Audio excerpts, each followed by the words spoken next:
this phrase was coined with a TV show called Star Trek back in the 60s.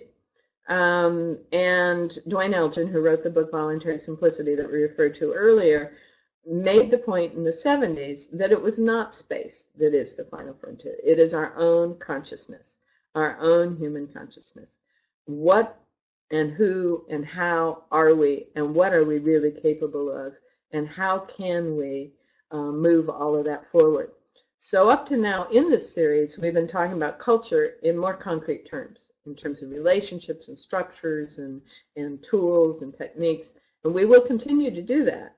But I'm going to more and more, I hope, be able to weave in some of this next body of material. The fundamental thing to be aware of is this concept. We are electric, if you will, energetic beings vibrating within an energetic universe. We are both receivers and transmitters of energy. Each of us, every one of us, all of us, every living thing, receivers and transmitters of energy. We are vibrational transmitters. We are putting out vibrations all the time. We are constantly sending out signals. Signals are the vibration, and the signal can ride on the ups and downs. Remember, we talked about this a little bit in some other places, and maybe I'll get more into that as we go further with this thing. But how we change the frequencies, whether we increase the amplitude or we increase the speed, is what carries the information on our vibrations. And these will either attract or repel other vibrational beings, events, and experiences. This understanding of who we are has just become something that can be talked about in the Empire culture. In sustainable cultures, they wouldn't use this language, but they would say essentially the same thing. So one of the things that I've been intrigued with, as I listen to people say, Greg Braden, he'll say, in the language of their time, they are describing the same thing we're describing. And I think that's something important to be aware of. It's not that they're more primitive, it's just that their language describes it in ways that we don't recognize. This fundamental understanding is the only way, I believe, that humanity is going to make it. This is the transformation of consciousness, to begin to live from, operate from this kind of understanding. What does that look like?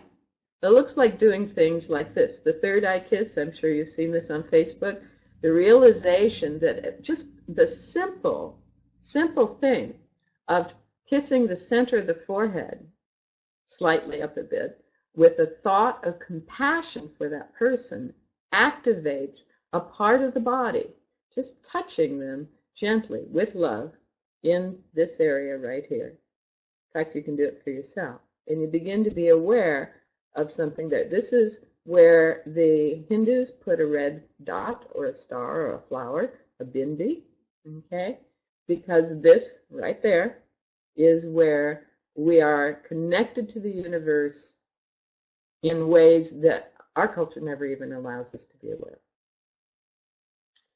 Here's another thing that is beginning to emerge. Believe in what you want so much that it has no choice but to materialize. This is an Australian Aboriginal doing this, materializing this.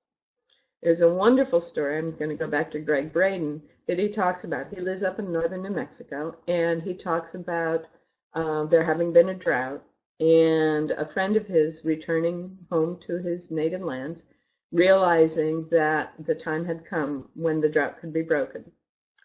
And basically, he had a sacred circle out in the middle of the countryside. They walked to it, and he walked the sacred circle, believing in what was going to happen, the rain, so much that it had no choice but to materialize.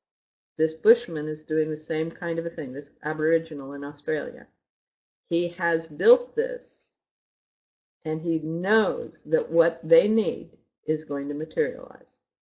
This is what I'm calling mental or spiritual technology.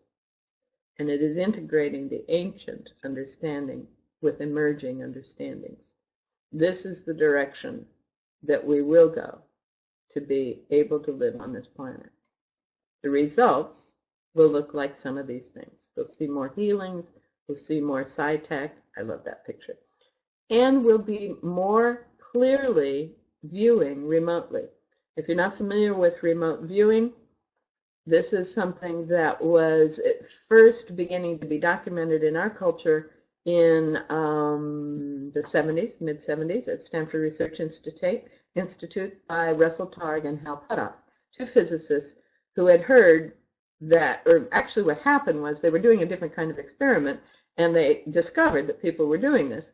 And so they began to develop the experiment where people were sitting in a Faraday cage, with, they're surrounded by material that will prevent any electrical or electronic communication, anything at all, from getting through there.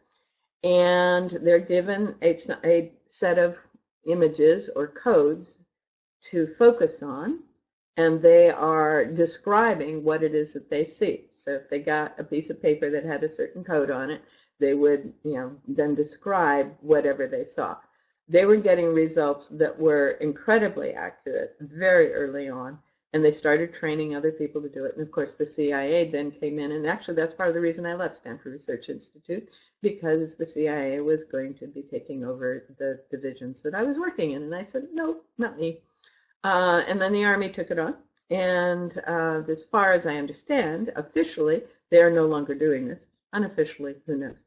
But remote viewing is going to be more and more normal in our culture as we accept the truth that this is who we are. If I know that I am a receiver transmitter, then all I have to do is learn how to receive and transmit. I need to learn how to set the dials. That's all I need to do. Now, many of us are having a hard time setting the dials on our TVs and our computers. I totally get that. It's easier to do it in our bodies, in our minds, in our beings.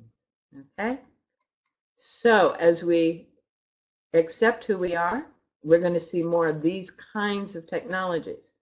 And part of what this kind of technology, the sci-tech, means is we're going to see buildings like pyramids being built using mental power. We're going to be seeing more and more local people using local materials to create local structures, local systems for accomplishing their desires, for their accomplishing their comforts, if you will.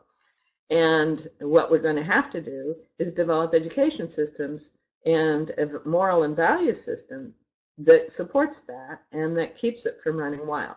In the empire culture, this stuff can't be allowed to happen. The values would be such that whoever had these skills would be attempting to run the world.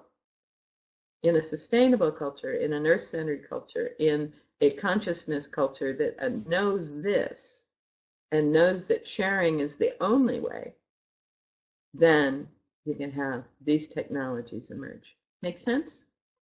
I hope so. Well, ultimately, once we begin to do that, then we'll start doing this.